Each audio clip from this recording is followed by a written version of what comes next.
there, everybody. Welcome into another edition of Evan and Tiki. Lot to talk about today. Aaron Glenn listens to Evan and Tiki, so we appreciate that. How I'm a better bunter than Anthony Volpe.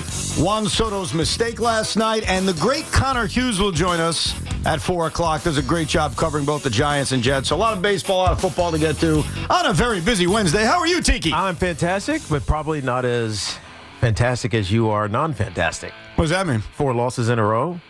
9 games out in the National League East. Mm-hmm. Just 2 games up now on the creeping San Francisco Giants. It's really 3 games up, but go on. Okay. 2 in our, as we view it, but 3 realistically. I hear you. Are you nervous yet, Evan?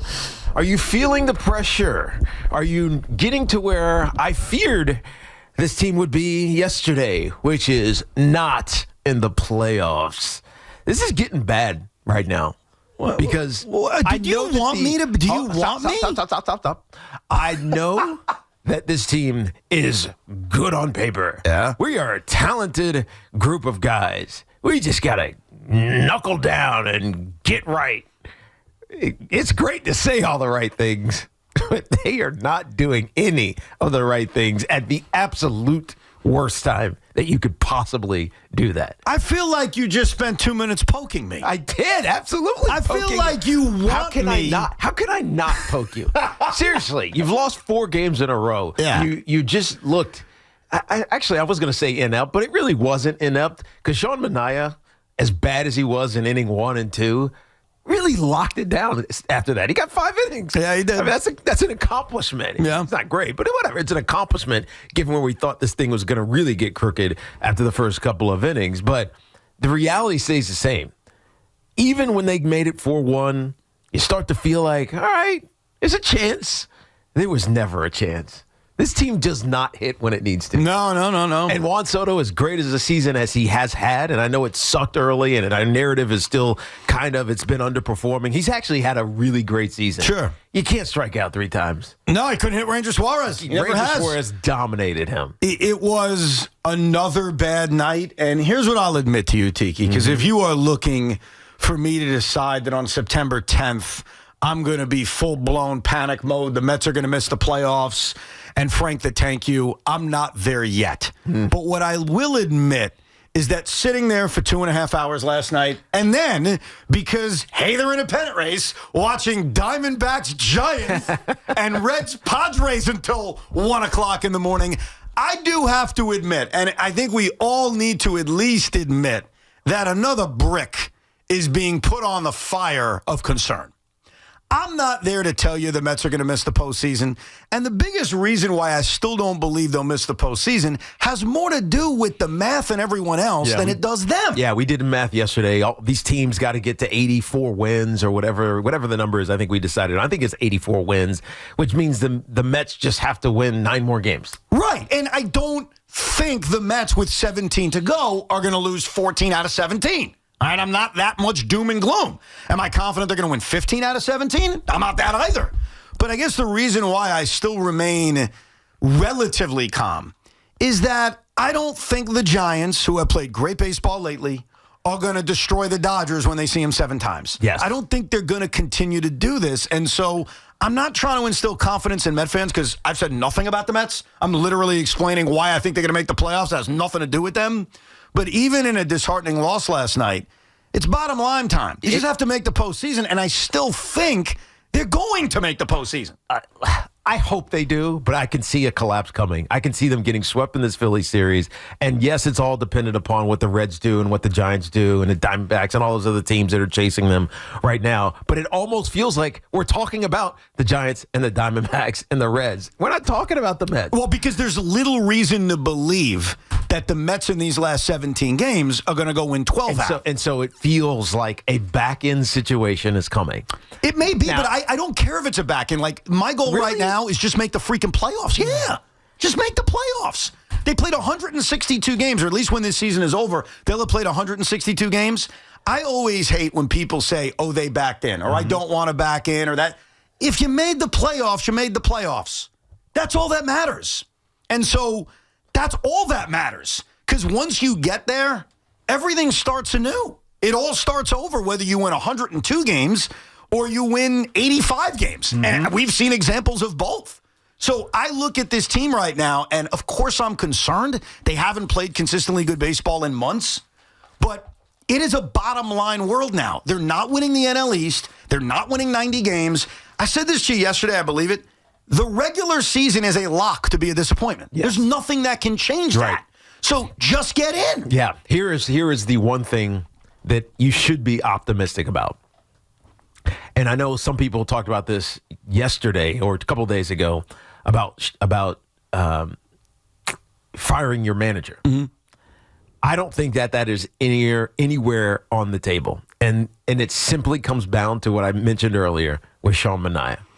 When your manager can pull a struggling pitcher, because he's been struggling, aside and motivate him to the point where he performs like he did after the second inning, that means he hasn't lost this team. No, and I thought that that's encouraging. And now, how do you lean into that? Like, how does he make that happen for everybody else? I don't know. That's for him to figure out. Well, that was my reaction to it. So last night, look, Sean Manaea gave up 4 runs in the first 2 innings. That's not a good start. Right. I give him credit for settling down. I give him credit for going through 5. And I obviously give credit to Carlos Mendoza for whatever the hell he said to him in that tunnel. Manaea said after the game, his attitude was after the first 2 innings, screw it. It probably started with a different letter. It was probably F it. But either way, whatever he did worked. Right. But why didn't he start the game with an F it mentality? That would have been nice. And maybe he'll start his next start with that attitude.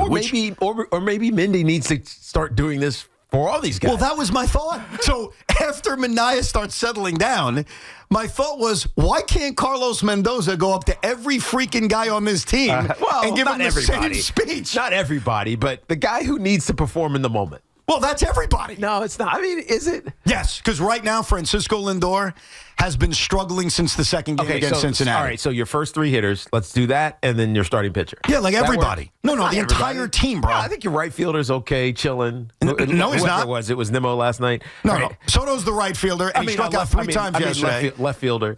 Yes, first 3 batters. Yeah. First 3 batters, starting pitcher, maybe the catcher. No, the whole team. Left fielder, center field, everybody else is good. How about Mark Vientos, who's hitting and takes his sweet-ass time on a ground ball in the 7th inning, which directly led to another base runner and directly led to more runs being scored? Well, why is he playing third base? That's the problem. Because he's their best bat option against a left-handed starter. And by the way, he played a good game defensively yesterday. Yes. He just made one mental mistake that got piled up into something bigger. And that's the problem right now. They make little mistakes and they pile up. I don't even think that's a mental mistake on Vientos. I think that's just an experience mistake.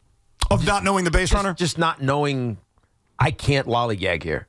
That's just an experience. Especially against a batter like Bryson Stott, who's busting out of the box. 100%. But those little things, they become bigger in these close games against good teams. Well, yeah. That one in particular became a big deal because it spiraled. The game is over. The inning is over if he makes that play instead of a 3-run home run happening. And in this stretch that they're in, and here's what's so crazy about the Mets, and this is where I guess the negative side of me sees a world in which they do miss the playoffs. But you're still confident they're making it? I am confident they're going to make it, yes. But I also have the devil on my shoulder because I've watched this team all year, and I know that they've played like garbage since the middle of June. In fact, want to play a game? 75% yesterday. What's it today? 73%.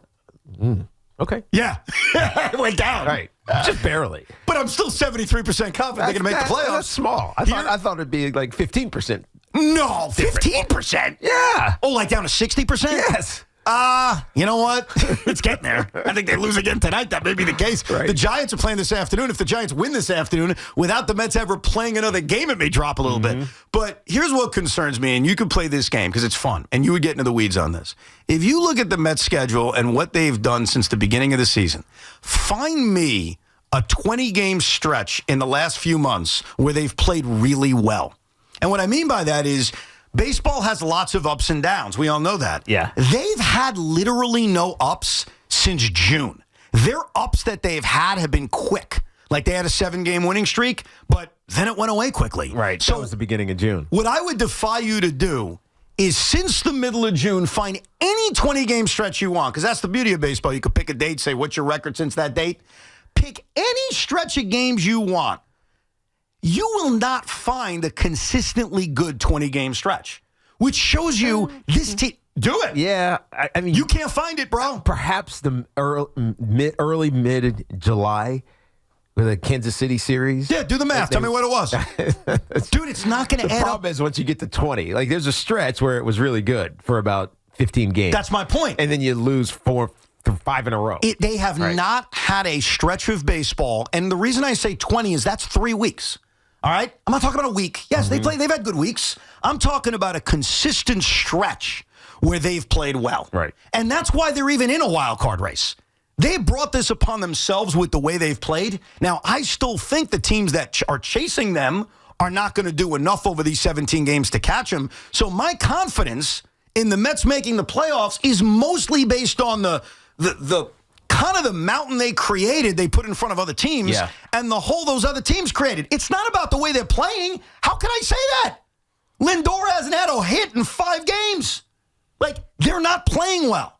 And they haven't played consistently well in a while. So my belief that this isn't going to be an 07-08 collapse is more based around the teams around them, more based on the fact there's 3 wild card teams, more based on tick-tock, the clock is running out.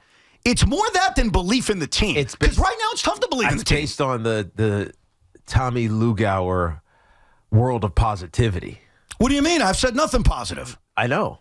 But if the season ended right now, the Mets are in the playoffs. Well, that's Tommy's mindset. Yeah, but here's the problem. Tommy. Here's the problem. When you're in a football game or you're in an NBA game and you have an 8-point lead with 2.5 minutes to go, a part of you looks at the clock and says, if we can get it to 0, we can win.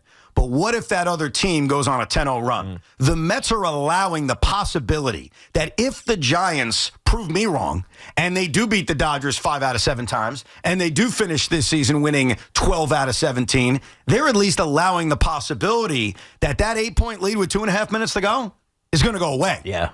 And that's the danger zone. Now, if the Mets can play well for the next 17 games, then they can eliminate the danger zone. But they've created the danger zone by the way they're playing. So my positivity about them making the playoffs, listen to the words I've used. Have I said anything about the team? No, it's about every other team. Yes. And every other team's mountain they have to climb in order to pass the Mets, or at least where you think the Mets are going to be. And that's why I still have a confidence in them making the playoffs, but don't confuse that with confidence in this team. Because the Mets, and show me the numbers when you get it, find me a 20-game stretch this team has had since the middle of June that you would constitute as a good stretch. Spoiler alert, you won't find it. And that's what's concerning about them. They haven't had an extended period of time where they've played well in months. I'm asking for a 20-game sample size. Sean could do it in 30 seconds with the Yankees. There isn't one. You can't do it. And so when people say ups and downs of a baseball season, I've only seen downs since June 13th. And that's not about me being specific about a date. Literally, there's no stretch that you can find on your own where they've played well. Now, what are they going to do about it? I think that this roster and this core and this team, Carlos used these words last night. It drove me nuts. He's like, we got to show fight. We got to show fight. He's kind of right, even though it's annoying to hear. They got to dig down deep. Francisco Lindor has done nothing in the last 4 games. He's got to dig down deep. Juan Soto was carrying this team for a while. He's got to dig down deep. Pete Alonso, he's got to dig down. These guys have to be better. So we could sit here all day and talk about lineup changes or who should be in the rotation or not be in the rotation. Here's the bottom line with these guys. They have to play better, and they can't do stupid things. Brett Beatty got picked off 2 nights ago. That crap can't happen. Mark Vientos took his sweet-ass time on a ground ball to third base. He let Bryson Stott beat it out. That cannot happen. These guys cannot think overly about their stolen bases because Anton Richardson told them leave early. You've got to put winning first. Because if they don't win, they at least open up the possibility that I'm going to be wrong about the Giants and the Reds. Don't leave open the possibility. There are 17 games left. If you win 12 of them, it's a wrap. But if you win 9 or 10 of them, you allow the possibility that the Giants are going to hit a bunch of corner threes, that Steph Curry's going to hit a bunch in your face because it's baseball and you don't know. And that's my level of concern. So with that said, does that sound like a guy at 72%? Yes. Ish. I found a little stretch here for you. Go ahead. Just a little one. Give me the biggest stretch you could find of Met baseball prosperity in the last 3 months. So starting with it's in the middle of the Seattle series. Okay. So August 16th, through, this is 20 games, September 6th. Yeah, you know what they did during that stretch? They lost 2 out of 3 to the Nationals and 3 out of 4 to the Marlins. Right. But go on, talking T. in totality. Go on. What was their record? 12-8. Okay, that's your best 20-game stretch? That's the best 20-game stretch I could find. And that is the proof of what I've been saying for a while. They have not played any form of consistently good baseball in 3 months. Yeah, and again, this is win 3, lose 2, win 3, win 2, lose, win 3, lose 4. It's just tough. Now, they've had really bad stretches. Right. And I think the concern right now is with those 2 losses to Cincinnati, with these 2 losses to Philadelphia, with the Phillies having starting pitching edges at least tonight, this could get worse. And if it gets worse and the Giants and Reds keep winning, then we may finally say, hey, they're tied for a playoff spot or they're behind in a playoff spot. And so this is a race. So where I've changed from a week ago, Teak, is I remember what I said. I said, guys, we may not talk Mets much in September. Remember that? Mm-hmm. I said because they're not winning the NL East and the wild card race, not really a race. Well, that's changed. They lost 2 out of 3 to Cincinnati. The Giants have played well. They've lost the first 2 games to the Phillies. And there's no denying anymore the Mets are in a pennant race. There's no denying that. Mm-hmm. Doesn't mean they're going to lose it, but they're in a pennant race. And so now they got to figure out a way to survive this. Because like I said yesterday, and I'll say it again, if they do not make the postseason, it makes 2007 and 2008 look minor league. This is worse. It's worse on a lot of different levels. So I still think they'll make it. I still think they'll win it, but they've got to step up and start playing better, smarter, more desperate baseball. It's just easier to say that than it is to actually do it. It's just hard to actually do it. I understand. Then you start pressing, and then everything else seems to go awry. If you had to guess, and there's no exact science to know this, but if you had to guess, do you think most Met fans are confident they're going to make the postseason? No, I think most Met fans think they're going to fade. Well, I put a poll out earlier this morning. Yep. And, of course, that is very scientific. Are the New York Mets going to make the playoffs? And 62% of people say no. Mm-hmm. So you are right that most Met fans, and I see it in the Rico B email, I see it as I was walking in today, a construction worker says, quote, Evan, we're effed. And I meant, do you mean the Nets? The Jets? He's like, you know what I mean. And I said, the Mets? He's like, yeah, they ain't making the playoffs. So I understand that my optimism, and I use that in quotations because what is my optimism? My optimism is they're just going to have enough time to run the clock out and make the postseason. I don't believe this team is all of a sudden going to play great baseball, but I understand my optimism, if you want to call it that, is against the wind right now because most Met fans are expecting that this team's going to choke it away. One thing I wonder is if this team, this manager, anyone in the organization gets mad, they gets really pissed. If they get swept by the Phillies, all of a sudden the Giants, say the Giants won the next 2, and they're now out of it. They're actually physically out of it. Does anybody get mad? I think Carlos Mendoza gets mad. I think when he took... Does he express it? Yes, and I can never prove this because they'll never admit it. When he took Minaya in the tunnel last night, remember what led to it. So he gives up the 2 home runs to Otto Kemp and to Harrison Bader, who is just wearing the Mets out. Right, your 9-1 hitter. Oh, my God. And Bader right now may as well be Ty Cobb. Why didn't you trade for him again? Yeah, good question. Can you get David Stearns on the phone? Minaya started shrugging his shoulders. He started putting his head down. And you could all see it. I could see it. Gary Cohn could. We could all see it. He was moping. And I think Carlos Mendoza read him the riot act. Right. And my assumption is when Mendy got him in the tunnel, while I think he pumped him up, I think he was pissed. Right. Because I think he reminded him, dude, you're a freaking professional. You have to believe you're better than these guys, and I believe you are. So when you ask, does anyone get mad? I think Mendy got mad last night. But I mean publicly get mad. I know he probably has gotten mad a lot over the last 2 weeks or 3 weeks or so. But it's like it's all private. Yeah. It's individual conversations. It's back in the tunnel.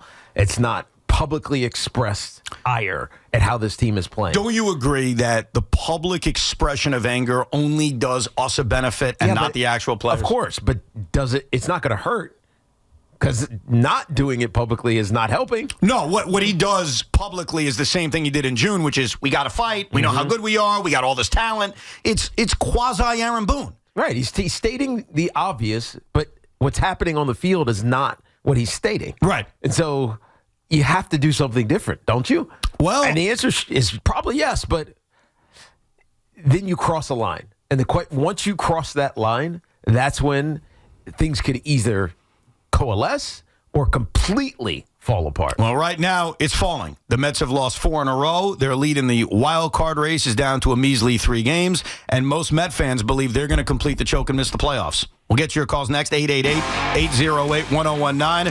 Plus, did Juan Soto cross a line last night? We'll explain. All live from the Town Fair Tire Studios, powered by Town Fair Tire. Nobody beats Town Fair Tire. Nobody. Yankee fans, don't miss a moment of the action.